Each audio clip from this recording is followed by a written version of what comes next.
علم کے ساتھ ساتھ ادب سیکھیے،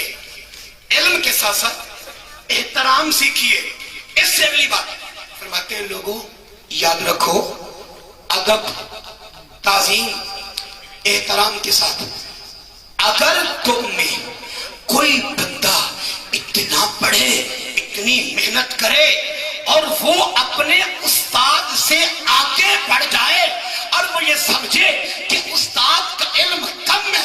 میرا علم زیادہ ہے، میرا مطالعہ زیادہ ہے، میں محنت زیادہ کرتا ہوں، استاد ابھی کم ہے، میری محنتیں زیادہ ہیں، علم کے اندر میں استاد سے باہر نکل گیا ہوں۔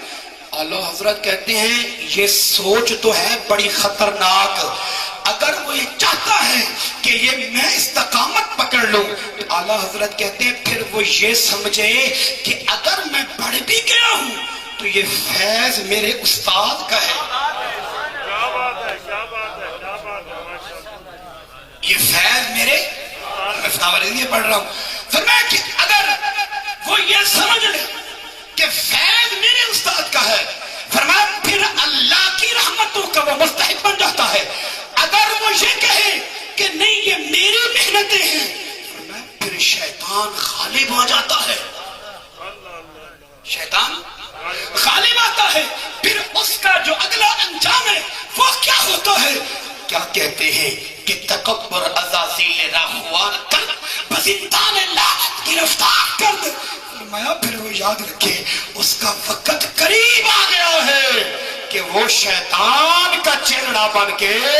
اپنے آپ کو لعنت کا مستحق بنا لے گا۔ آگے کیا کہتے ہیں؟ کہتے ہیں لوگوں سن لو، اگر اس نے یہ کہا یہ فیض ہے میرے استاد کا، اعلیٰ حضرت فرماتے اگر خیال آنے لگ جائے نا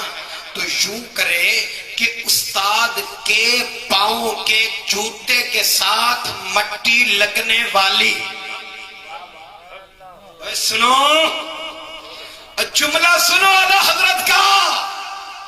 فرماتے ہیں اگر خیال زیادہ ہو جائے تو پھر استاد کے پاؤں میں جوتی جو ہے اس کے ساتھ لگنے والی مٹی کو اپنے سر پہ مل کے کہے اللہ تیرا شکر ہے میں جاہل تھا، اگر آج علم ملا ہے تو اس بندے کی وجہ سے ملا ہے، ورنہ مجھے خبر نہ تھی، مجھے معرفت حاصل نہ تھی۔ مولا اگر تیرے تک رسائی ہوئی ہے یا تیرے محبوب کی شان کا پتہ چلا ہے تو استاد کی وجہ سے پتہ چلا ہے۔ تھوڑا آگے چلیے پھر اعلیٰ حضرت کیا کہتے ہیں؟ آپ فرماتے ہیں ہاں بعض بندے ایسے ہوتے ہیں کہ جن کی کوشش ہوتی ہے کہ جو شانہ، جو عزتاں، جو مرتبہ، جو مقام ایک استاد اور کو لینا ویسے حق بنتا ہے میرے پاس ہونا چاہیے۔ اچھا حضور لگتا ہے کہ اعلیٰ حضرت کے زمانے میں بھی ایسے لوگ تھے جی؟ جو آپ بات لکھ رہے ہیں لگتا ہے پھر آپ کے زمانے میں بھی ایسے تھے جن کو کوئی کیڑا سٹ مارتا تھا؟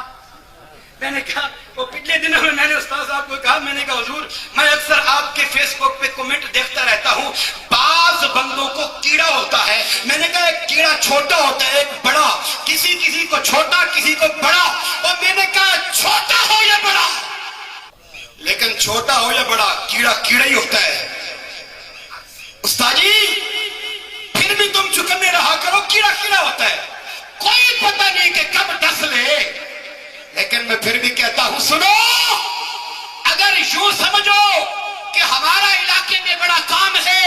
لہذا ہماری دستاریں بڑی ہیں، ہمارا جتبہ بڑا ہے کیونکہ ہر وقت ہم عورتوں کی طرح پردے کر کے رکھتے ہیں، میرے کا کان کھول کے سن لو، خدا کی قسم ٹکوٹا کی سرزمین پہ اگر کامیابی ہے، اگر کسی کا فیض ہے تو خدا کی قسم وہ استاد بشیر احمد صاحب کا ہے۔